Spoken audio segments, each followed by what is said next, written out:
of days been having all of our Crystal Circle calls, because as well as us running our masterminds, we have our Crystal Circle team who are all of those who actually get my personal mentoring every single month. And we had one of our calls yesterday where I just want to give you a bit of a highlight on what people are doing within our community and the awesome work that they're actually up to as well. We actually had from South Africa yesterday, one of our Crystal Circlemans, William Butler. He has got a series of different companies which are in tech, which are helping the mining industry.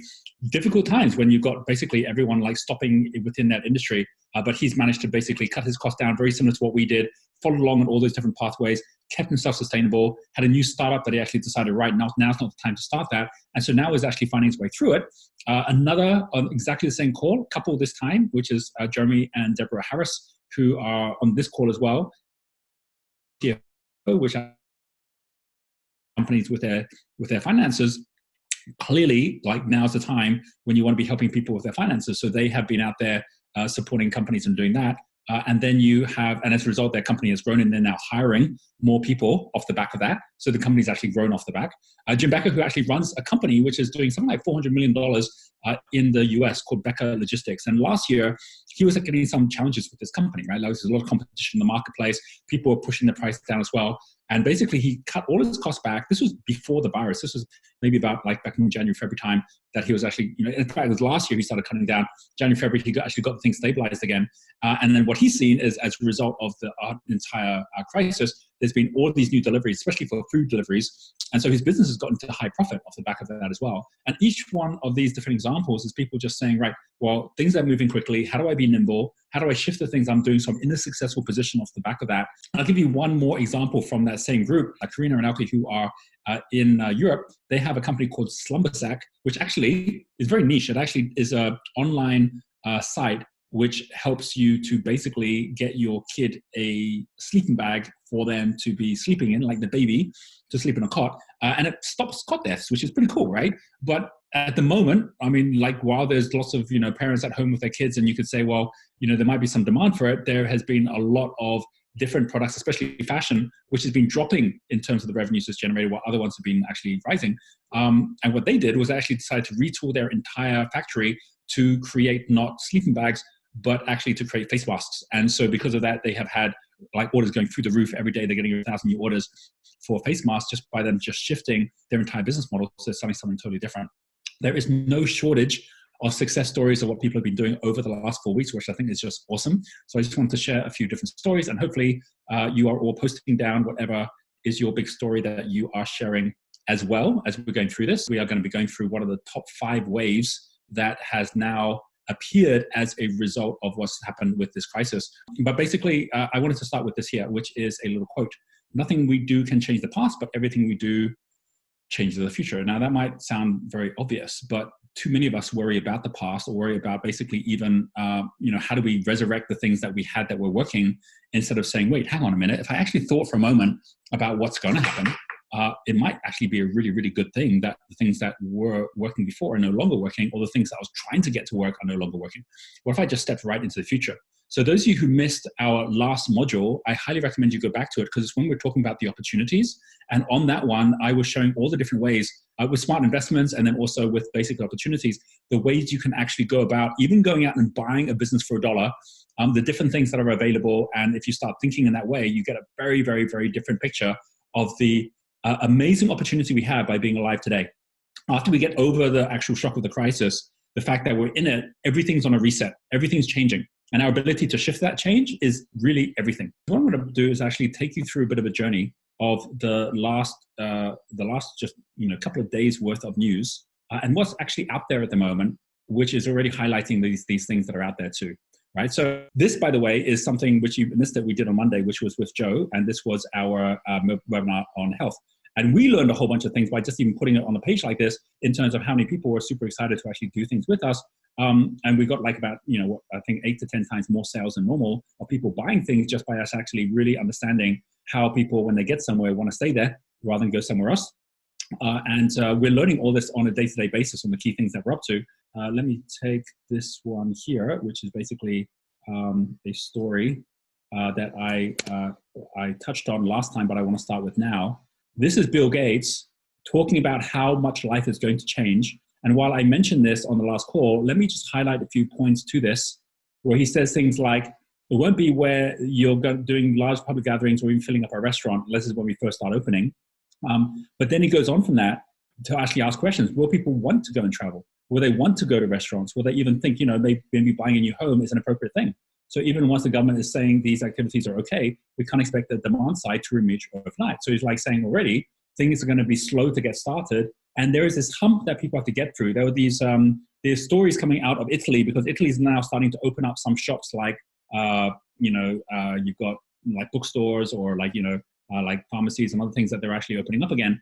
And some, like a bookstore owner was actually saying, I can't actually open because whereas when I was in lockdown, I was getting paid by the government. Now that I'm starting up my shop, I've got all these costs, but people aren't coming into the shop. So it means I'm actually losing a lot more money than if I just kept the shop. So you're actually having this like catch-22 that's happening as people start trying to open up again, which will be happening. But Bill goes a lot further than that and actually starts even talking about what happens beyond that. There are a few things like business trips that I doubt would ever go back. I mean, there will still be these trips, but there'll just be less of them because people will actually realize they can actually just work remotely from each other. He says, what about things like virtual courtrooms? What about virtual legislature? Like, how could we actually design all these things? Because you're going to have people saying, like, our habits have changed. You've all heard that whole concept that if you actually want to build a habit, you need to basically keep doing the same thing for about, 2 to 3 months or about 12 weeks. Well, in exactly the same way, if you want to break a habit, you've got to keep it going for about 12 weeks. This entire lockdown is going to be about 12 weeks, which means that whatever habits we had in the past collectively as a humanity are all going to be broken, which means we can start them all over again. So just take that as a thought and said, if you had a habit that you wanted to change or to break, what would that habit be? And it doesn't have to even be a bad habit, like some kind of a vice or something that you should be doing more of. It can be a habit about what you're doing at work, like how busy you're being, or about how much you're traveling, or about how much you're actually going to the office when you don't need to go to the office. What would be some things that you actually assumed before you had to do, where suddenly you realize you don't have to do those things and you can still get by, that you simply wouldn't go back to again, right? So this, I think, is a really good article because he's really thinking deeply about what are those shifts that are actually going to happen. Let's have a look at this one here. This one I wanted to share as beginnings of the fact that you don't have to wait that long for a wave, right? This one, I'm going to give you these links as well, right? This came out today. This is an article from today. Jeff Bezos got $6.4 billion richer as Amazon stocks hit a new record high. And by the way, he did that in one day, which was basically yesterday, Tuesday. He just made $6.4 billion. So Amazon is now at a record high. It's actually gone up over 20% this year already, which means it's gone 30% up, 40% up since the low. And it's basically now like the most successful it's ever been. And that's because clearly lots of people are buying online, right? So that's obviously a really, really big part of why that's happening. But you don't have to wait because there's people already doing this, and we've already just gave some examples of this happening as well. There's another site here. I'll try not to actually post on top of each site because that's a bit stupid. I'm going to actually post it to you as well. So let me just go to this one. This is, you've all seen just how much these companies have been growing, but actually Netflix along with Amazon hit their all-time high ever on their stocks when the stock market is still down by 20%, right? So this is all happening because you're seeing everyone changing their habits. And this is all leading into the very first of the waves that I want to mention. The first of the waves, let me just give you a few more links so you can really just get an idea of this. There's something that is really interesting about the way that we're changing our habits. This is New York Times. The virus changed the way we internet. So in this one here, you've actually got a shift in websites, which are all going up by 16%. So this is not a surprise, right? Netflix, YouTube, all going up by about 56%. But it's a lot more than apps. So people have been going off apps. I mean, like when we're actually walking around, we use our apps more, but what's happening is because we're staying at home, we're all going onto the big screen. So we're actually spending more time on our computers, on our smart TVs, and not actually spending them so much on apps. So it could be that the future of apps is actually now shifting to much more big screens. And this is what Microsoft is doing with its Surfaces, where we suddenly actually start actually realizing we don't need a mobile phone. We can actually just take a Surface wherever we go. So we're going to see an acceleration of technologies from the past. This here is the rise in all of these different like video chats of people coming together. So we know about Zoom, but these are other ones as well. Nextdoor, House Party have all gone up by 70%, 80% already. This is the growth of just how much we've all been interacting with each other. See how much Zoom has grown, but all of them have gone up. Google Classroom, Microsoft Teams have all gone up massively. And we're seeing just all these trends where we're not talking about a small increase, we're talking about a massive increase. And also trust, right? Wikipedia has gone down at the same time as others like CDC has gone up. And we're actually seeing that basically we're all going straight to the source, and the source themselves are being much, much more proactive at getting information to us as well on these different areas. Obviously, things like video games, these are all shifting in this way as well. So this is very likely to be a wave which is not suddenly going to go off in the opposite direction. And you might be surprised to hear that there are all of these venture capital deals happening in the middle of the crisis. VR workplace training startup Striver lands $30 million Series B. This just happened on March the 31st, right? So this is basically where you've got a company that is actually providing VR software for companies to actually do work with each other. And at the moment, they said, hey, this is the perfect time to go out and tell our story because everyone's needing our service right now and our numbers are going through the roof. So they raised $30 million off the back of it. This is another example here, which is this is going to happen, isn't it? I'm going to actually post all the, I'm going to open these things, my whole computer's going to crash again. Dining and take-up startup Orset raises $8.25 million as it adapts to life under lockdown. Same thing, like that we're actually going to see this shift to like ordering for the home, which is not going to suddenly reverse. We're going to see less people going to restaurants. We're going to see more people realizing they actually enjoy being at home, not just because it's a lockdown, but because it's more convenient. This company, Shippo, raised $30 million to actually just make shipping more efficient because shipping itself has grown massively because we're all realizing we don't need to go to where the action is. We can get the action to come to us, which is obviously what Amazon knew all the way along. But the fact is now we're all realizing it. And while some of us, especially in this community, already knew this stuff, the vast majority of people didn't really know it. They didn't know they could actually work from home and not have to commute until they're actually forced to do it. As coronavirus forces millions to work remotely, the US economy may have reached a tipping point in favor of working from home. So we're actually seeing this shift take place right now. So I'm going at the moment from the very, very first of a wave that's currently happening, which is Future 5.0, to a second one, which is Work Anywhere. They're interrelated. So we used to talk about financial freedom. I think we're going to be talking a lot more about work freedom, like the whole concept of work being something where you actually got to make it feel like it's hard work. You've got to go to an office. You've got to sit down and be supervised. I think all of that is actually shifting massively. And the whole concept of Society 5.0 is that we're given the power to do these things.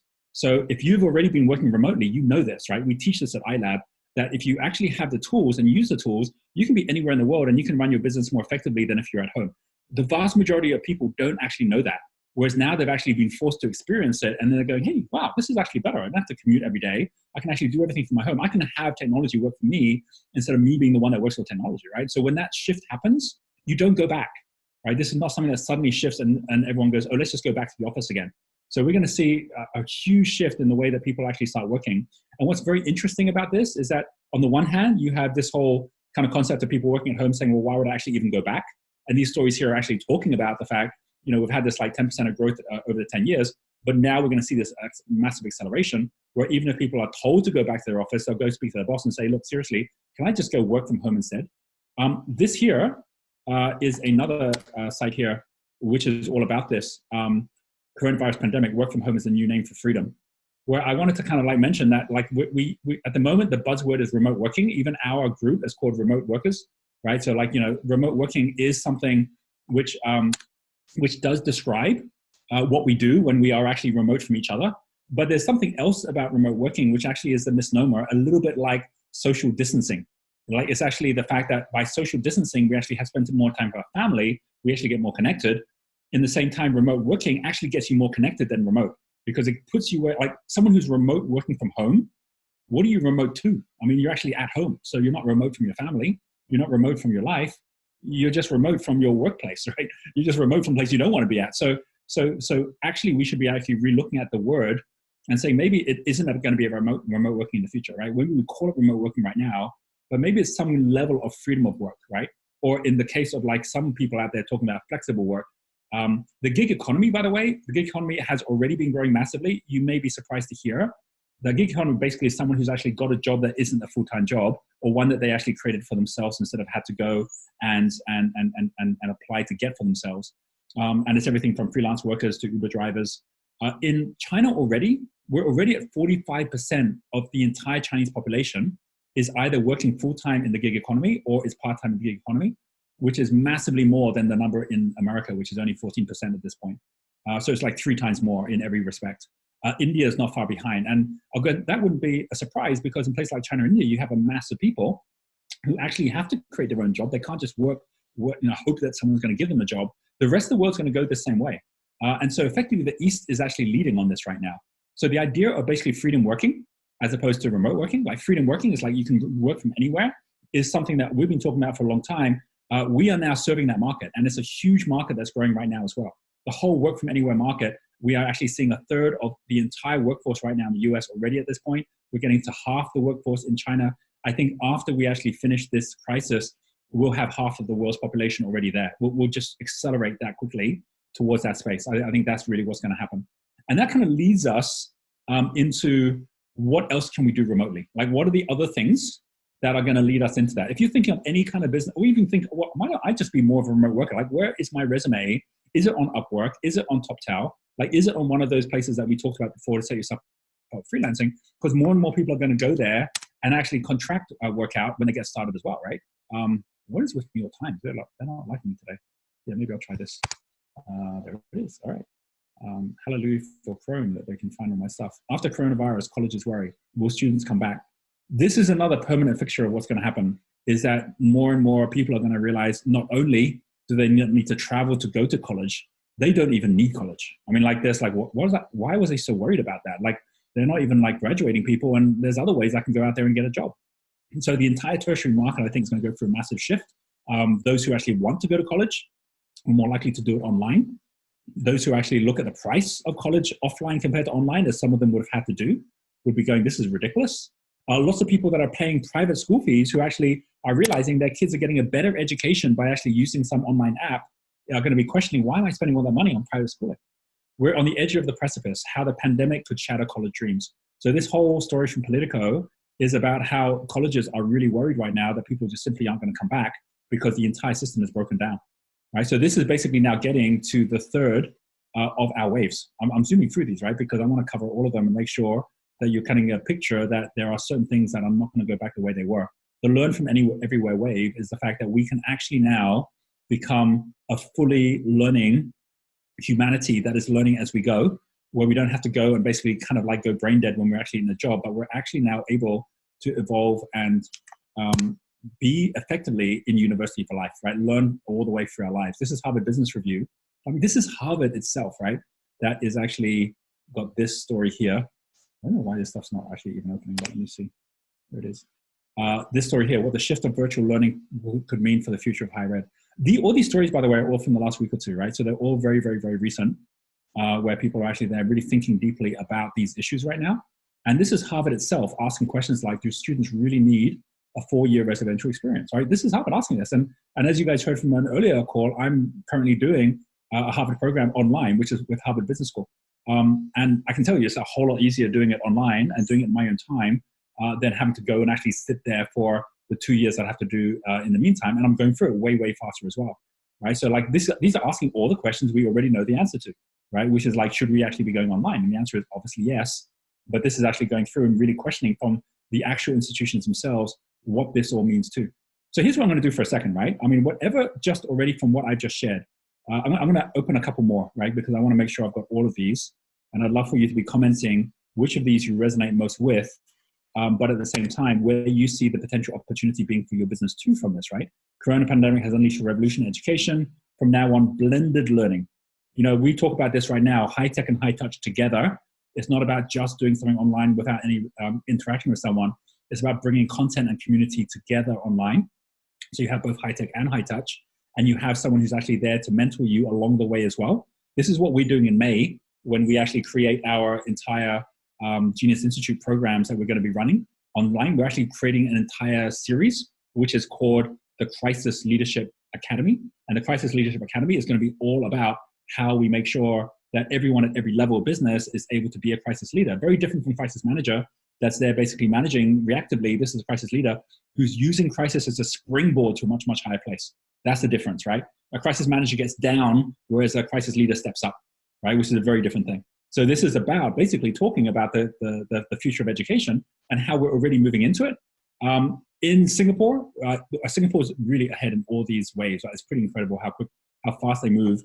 Singapore just invested and put another round of funding into this company here, which is an ed tech company based in Singapore that's supporting the Indian market, which is the fastest growing education market in the world. Some of you would have seen that we were sharing that the biggest growth in IPOs in the world was in the education market in China in the latter part of last year. It's now become India. So basically we're seeing this huge growth where Lots of people that can't actually get into the universities because there aren't enough of them in India, they're actually going on to online learning instead. So it's a massive market. And we are going to see China and India be the ones that lead in all of these things we talk about: freedom working, online learning. So if you want to see, well, where should I go in the world to figure this stuff out? Go to these countries, right? Here's Vedantu. They just got $12.5 million in India to actually build the entire India education platform and curriculum that they've got basically going out. And this is a tutoring platform. So the way that it works is this: basically you go there, you find the right tutors, you pay those tutors directly. It's like Uber for education, basically. And as a result, you can find the people that need to help you. You can actually effectively build your own school with your own tutors and then get all the curriculum you need. You get to choose your teachers, as opposed to what actually happens in most universities and schools, which is you have no choice over it. You choose the school, they choose the teachers, right? So this gets rid of the middleman, which is the school itself, and take you down the road of micro schools where the teachers themselves become the schools. So this is all part of the growth and the phases we're going to. What are the other two waves, and how can we actually use these waves as we go forward? So here is a link to a story that I'm going to share with you. This is from England. Coronavirus robot doctor could help with future outbreaks. So have a think about this for a moment. Which are the factories which are currently operating? They're actually the ones that are most mechanized because they weren't sent home because robots can't get the virus, right? So there are parts of the world, especially in places like China, which have been humming along. And actually, China's going to see a growth in its economy this year by all projections, while other economies are going to go down 10% or 20%. And the same is happening in places where they've actually used robotics to not have the front line, the doctors and nurses, put in harm's way. This is all going to accelerate massively. In China, in Korea, this is already happening.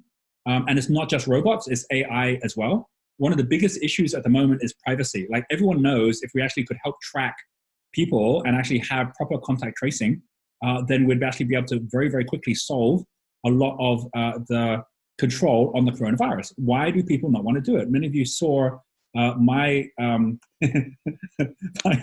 post.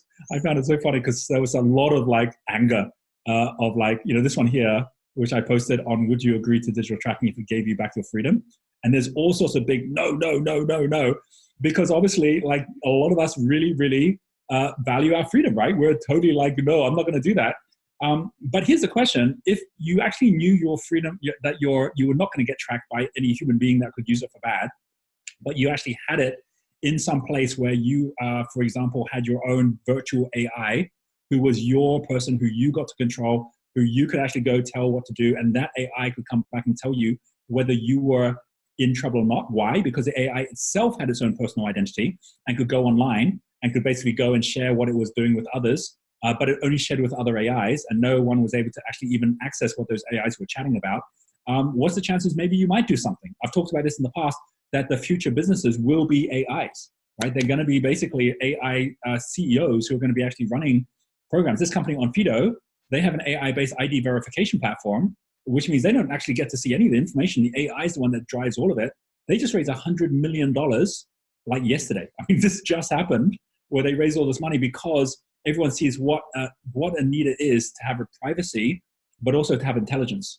Because right now we have privacy without intelligence, or we have intelligence without privacy. And I talk about intelligence, not human intelligence. I'm talking about superhuman intelligence, like the hive intelligence of all of us put together. No one wants one person to control all of that. But with AI, if it's designed in the right way, discreetly for different apps that do different things, and the data from that is not able to be accessed by everybody, then you actually do have a solution that can actually work. So this whole concept of superintelligence, or where we're heading, I think this one was totally the wrong thing. I don't know what I was even looking at here. Let me try again. I think that one of the most powerful things about this is the way that we actually are seeing the relationship we have with machines totally transform. This one here, COVID-19 will accelerate AI's replacement of humans as a factor of production. So we all suddenly realize, look, the only thing wrong with the fact that we actually can't go to work is that the economy suffers because we can't go to work.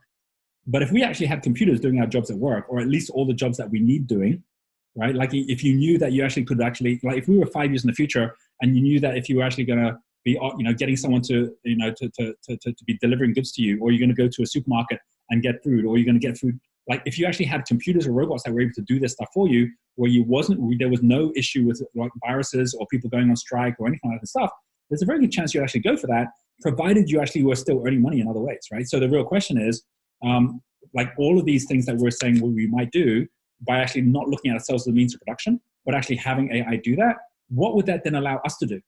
So if the fourth wave, which is this wave here, Superhuman Intelligence, was that fourth wave, and we were freed up from having to do all that work, which is what actually is creating the economic crisis we're about to go into, and the entire production machine can keep on growing without input just in the way we're needed, and we could all get paid from it.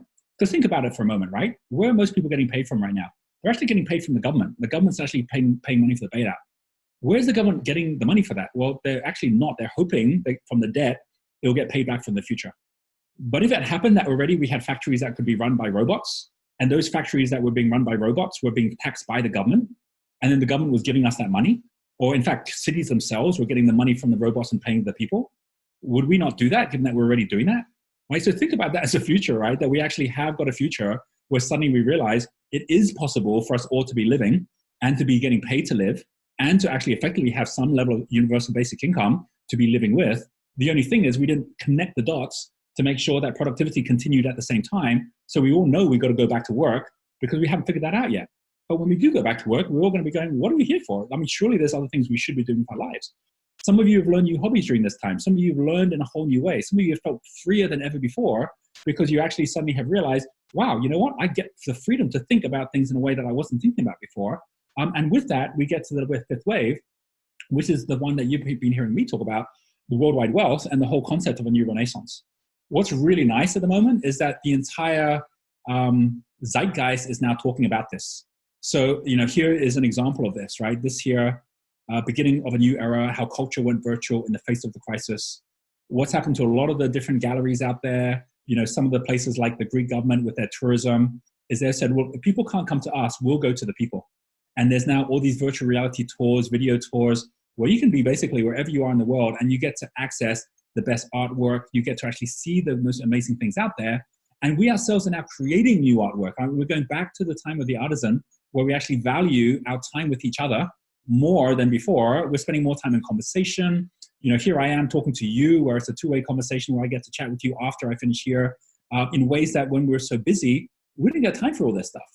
And we're seeing this now evolve and grow where we basically are seeing all around the world this whole thoughtfulness about what is it to be human, the coming digital renaissance. This actually just came out today. This is in Forbes magazine. And it's talking about like the whole history of birth, growth, decline, renewal. The same thing we talked about with the fourth turning. Do you remember when I talked about the fourth turning, I said that the actual archetype for the fourth turning is the artist. That's the renaissance. That's what we are actually stepping into right now. And it's effectively a collective. Whenever there's a new idea, it's not your idea. Anytime you've had an idea, it's like, oh, that's a good idea I had. It's not yours. It's just that you tuned into a frequency, which was the idea. This is the frequency we've been talking about, which everyone's tuning into now. We just happen to tune into it a little bit earlier, right? But these whole seasons of actually linking all this together, which is the generational changes we're going through, and now being the fourth turning, this is possible today in a way it never was possible before because of these waves that are coming our way. Because we now have AI, we actually have got robotics. The only thing that stopped us was our own human consciousness. And it's almost like the final exam, which was that our human consciousness is to increase, to actually harness that technology. It's almost like the world had to stop, or nature had to make it stop, or someone or something had to make it stop. Some higher intelligence had to actually say, guys, just chill, like just take time out and just get where you're at in the world today. Like look at all these tools, look at all this abundance, look at all these ways we can work with each other. So just get it together as humans and then get back together again. And so there's this reset that's taking place at the moment that actually links all this together into a big wave where the first four allowed the fifth one to happen in a way that in the past some of us might have wanted to happen, but now it's actually happening. There's this great quote from Bucky. The true business of people should be to go back to school and think about whatever it was they were thinking about before someone came along and told them they had to earn a living. And to me, back to school is not the traditional school of basically going to a classroom. Today, back to school is learning from everywhere. I mean, our planet is the school, right? So it's about going back to the earth, going back to the planet, going back to Mother Nature, which is our biggest teacher, and saying, all right, we're ready to listen now. And as we all know, one thing for sure that's happening right now is the animals are having a great time right now. There's actually this here I want to share with you as a kind of a final thought. And I'd love for you to actually share whatever's been biggest learning out of this call for you, right? Like what you're getting out of this call for yourself at the moment, and what kind of wave out of those 5 you want to be surfing, because there's a place for us in all those ways right now. But if I actually go to Tao Game Lodge, what's really wild is Renata, who manages our social media side. She basically, hello doggies. She just posted this as well. Okay, so jackals are busy at work. This is Cheetah walking past the family suite at the moment. She was saying on our call today that there's actually someone who was actually watching our live stream, because you can actually go to the Tao website and there's a live stream there as well. And here's the cheetah actually walking past the Tao Lodge as well. And like the earth has come alive. Like everyone's super happy. There's not as much pollution, that like humans aren't kind of like tramping around their safari lodges. Like this is all happening at the moment. It's only the humans that are really feeling the issues. If anything else, the rest of the world is giving a breather to recover right now. But this is our chance to actually take a breather as well. Realize just what a powerful future we have ahead of us. And so when I talk about this being the silver lining, which is really what this one's all about, it really is a silver lining, right? That as the clouds lift, which might take 4 or 5 years, but during this time, the lining's still going to be there. Those of us who make up that lining, those of us who actually shine the light onto others, that's what's going to be the world we're going to be living in. And in 10 years' time, when we look back, we're going to be saying at that point, wow, like tragic as it was, if it wasn't for the crisis that we had in 2020, we would still be trying to convince people and get people to catch up to the consciousness and the potential that humans have to really be able to create the most incredible future.